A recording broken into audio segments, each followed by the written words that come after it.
deep in the shadows. I know it's hard. So, hi everyone! Welcome back to my channel, Mrs. Tan Vlog. And today is 7:48. Ayan, kita ba? 7:48 in the morning. So, ayan. Prepare yan si Daddy, di ba? So, today is Tuesday and 22 of October. So, yung mga kids, si Kuya Alden, si Bunso, si Jayden, and si Daddy, yan, pumasok na sa school yung mga kids. Then si Daddy naman, after niyang ihatid yung mga kids sa school, so, diretso na siya sa trabaho. And si Chaba naman, tulog pa. Ako, wala pa akong tulog. Kasi nakatulog kami ni Chaba ng 9 PM, tapos nagising siya ng 11 PM. So, ayun, nawala na yung antok ko. Nakatulog siya ng 3 AM. Imagine, 3 AM siya nakatulog. Tapos, ayun, yung lola ninyo, hindi na ako nakatulog hanggang sa nag-6 AM na. So, ginising ko na yung mga kids. And nag-prepare ako ng breakfast nila. Nagluto ako ng omelette, egg, and nagluto din ako ng hash brown. Tapos bread, yun yung breakfast nila. So, namimiss daw nila yung breakfast in the morning. Kasi, madalang ako magluto ngayon ng breakfast para sa kanila. Always ready to made na yung mga kinakain nila sa umaga. So, like, yung mga bread and Milo, bread and milk, cereal, ganon. Kasi minsan nga talagang I don't have enough sleep. So, kaya, walang magagawa. Pero I try my best na ipagluto talaga sila kahit minsan talagang, alam niyo, yung puyat ka na, yung napapagod ka. Pero syempre, meron pa rin tayong responsibilidad na kailangan natin gampanan para sa mga kids natin, di ba? Tsaka nakaka-guilty rin kasi lagi ko yung ginagawa ever since para sa dalawang bata. So, ayun, namimiss daw nila yung breakfast in the morning yung niluluto ko. Minsan, sinasabi pa nila, kasi pinagbabaon ko sila ng snack sa school. Halimbawa, magluluto ako ng burritos, ganyan. Ipag-prepare ko sila ng burritos, ganyan, pancake. So, dadali nila yun sa school para sa nila, sa snack break, yan. So, namimiss daw nila yun. And, sabi ko sa kanila, slowly lang. Kasi si Maiden, gusto niya kasi akong katabi. Honestly, lagi ko na siyang katabi. Since when malaga na, almost magwa 1 year na yata na katabi ko siya sa crib.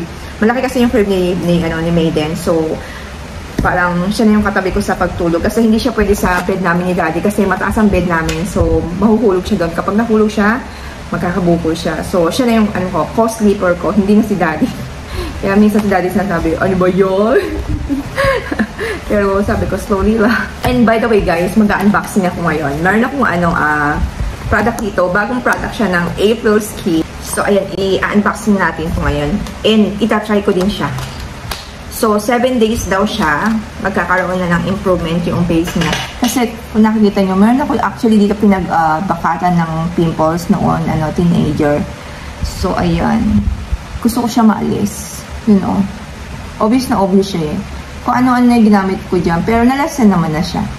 Pero, nung nakikita ko to, sabi, effective daw. So, itatry natin siya ng 7 days. So, ayan, tignan natin. Paano yun? Ano niya? Actually, maganda siya, kasi, ang laki ng lalagyan niya, compare sa, ginagamit ko. Meron akong ginagamit, na ganito na siya kaliit. Ganyan. Pero, maganda naman din sa mukha yun, yung ginagamit ko na yun. Dati, ang dami ko mga, alam mo yung mga parang, ano ba tawag ng goosebump ba yun? Yung maliliit na, mga pimples, ganyan, yung mga bumps. Yan, dati ang dami ko dyan. Pero ngayon, medyo nag-lessen na siya. Nabawas-bawasan na siya. So, ayan. So, ayan siya. Diba? Ayan natin siya. Oh, ayan. Medyo malapot yung niya. Kasi, aloe vera. Aloe. Pink aloe. So, meron siyang, kasamang aloe vera. So, ayan siya. Walang amoy.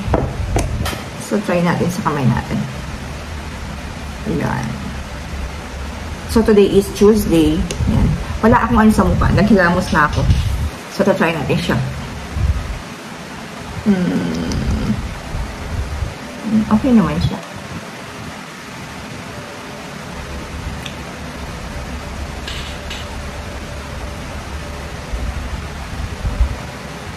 Yan. Ano to mga nasa, magkano ba siya nabili? Naka-sale sila ngayon, guys. Naka-sale ang kanilang product ngayon. Tingnan natin kung magkano siya. Ay, asa na yun? Asa na yung order ko? Ayun. Ito siya. Yan, naka-sale siya. $35 siya. So, sabi dito is a brightening gloss serum. So, tignan natin. Oy, medyo ano siya, malakit sa mukha. Yun yung first impression ko. Malakit siya sa mukha. April Skin Pink Aloe Matching Serum. Tagdagan pa natin siya. Oops. The more, the merrier, sabi nga nila. Diba? $35. Magkano yung sa peso natin? Tignan natin kung magkano siya. $35 times natin sa 40. Oh, nasa ano lang siya, 1,400. So, ayun. So, hindi naman tayo alis ng bahay. Mamaya pa tayo alis ng bahay.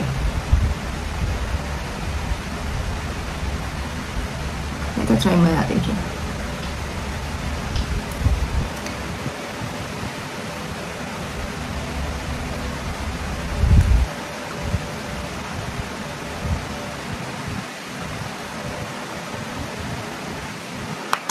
Ginagawa ko pa yung mukha ko. Tapik-tapik ganyan. Para pampagising ng mga dugo-dugo.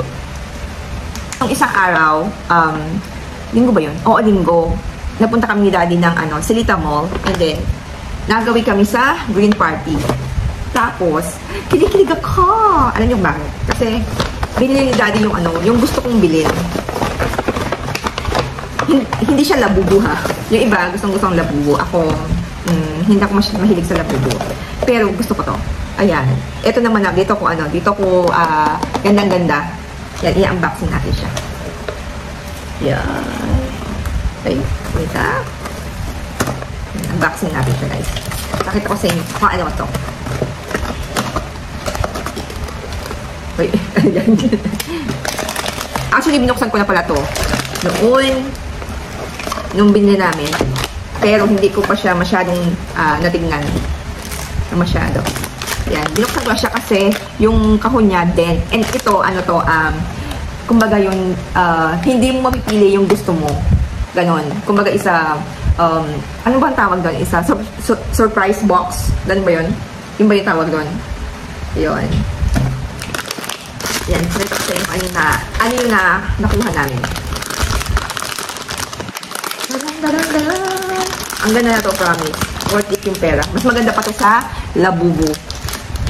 Tingnan nyo naman, guys. Diba? Kinikilig talaga ako. Tingnan nyo, ang ganda nyo. Diba? Ang ganda niya, diba? Tsaka ano siya? Alam nyo ba glass to? Ang glass yan. Ang ganda-ganda na to. Ano to madami to siguro. Ilan ba to? 4. Ilan ba sila? Oh, ano sila 1, 2, 3, 4, 5, 6. 6 sila, guys. 6. Ito yung napili ko. Ito yung nakuha ko. Ayan. Alam niyo ba ito sa personal? Maganda rin yan. Ito. So, siya yung napili ko. Siya yung aking nakuha sa box na to. Yan. Tapos meron siyang paganito. Para saan to? Ilalagay ko siya sa box. Ito ang akin i-collect. Dati ang kino-collect ko, Hello Kitty. Yun. Saan to? Oh, dito. Hawak ba niya to? Ayan, dito siya. Ayan, lagay natin siya dito. Ayun! Ang ganda niya. Diba? Diba? Ang ganda niya, guys.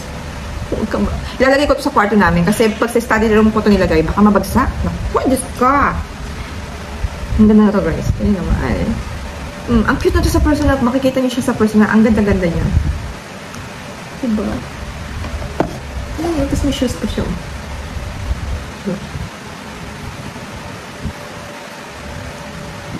Ang cute niya. Ang ganda na mata niya. Ayan. Nasundo ko na yung mga kids and nagising ako kanina ng mga 12:45. So, 1:30 ko sila sinusundo. Kasi ngayon, sa ko na lang sila sinusundo sa bus stop.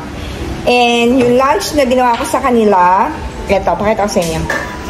So, ayan guys, ito yung lunch namin. Rice burger. Tama ba? Hindi ko alam kung anong tawag dyan. Basta yan. So, ang nasa loob niyan is luncheon meat ng Korean. And rice, of course. Egg. And seaweeds. Yan. Ito yung ginamit kong seaweed. Yan. Yan. Yung kay Maymay is a rice ball.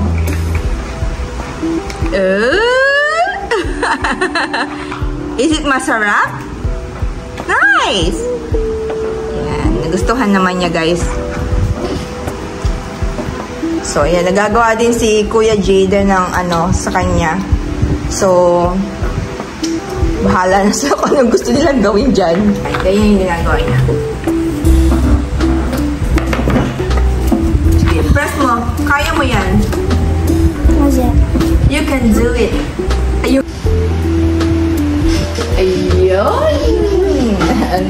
Mas nagustuhan niya to kaysa sa niya. Yung rice ball lunch niya. Sushi. Jumbo, big size sushi. Así? Big sushi. Nagdala ng banana yung nagdala ng banana yung yung aking biyanan ng isang araw. So ayan, nahinog na siya today. So sweet. Nakakatuwa kay Megan. Kapag kumakain ako, kumakain siya. Kaya pag nadedo ako, dedo din siya. Nakikita yung sa likudan ko, yan, nagde-decorate kami ni Bunso ng, ano ba tawag yan? Confetti ba yan? Hindi ko lang kung natawag dyan eh. Kasi isa-celebrate natin yung birthday ng aking biyanang lalaki today. Yan. So, dito, magdi-dinner sila dito sa bahay. Then, mamaya, magbablow siya ng cake. So, ayun. Yan. Surprise yan. Hindi nila alam namin pag ganyan kami ng mga kids. And bumili na din ako ng gift kanina after kong nasundo yung mga kids sa school. So, ayan. Si Bunso yung katulong ko and si Kuya naman nandun sa study room kasama si Maiden. So, sabi niya siya muna ang mag-aalaga kay Bunso, kay Chaba. So, ayan. Anong oras na? 5:20 na. So, ayan. 5:20. Sabi ni Daddy, 6 o'clock ang dating nila. Happy birthday to you. Happy birthday to you. Happy birthday. Happy birthday to you. Yeah. Johnny Thunder Choir. Johnny Thunder Choir. Johnny Thunder Choir. Johnny Thunder Choir. Okay, next. What's the name? Right. Together. Together. Ready? Together. Wow.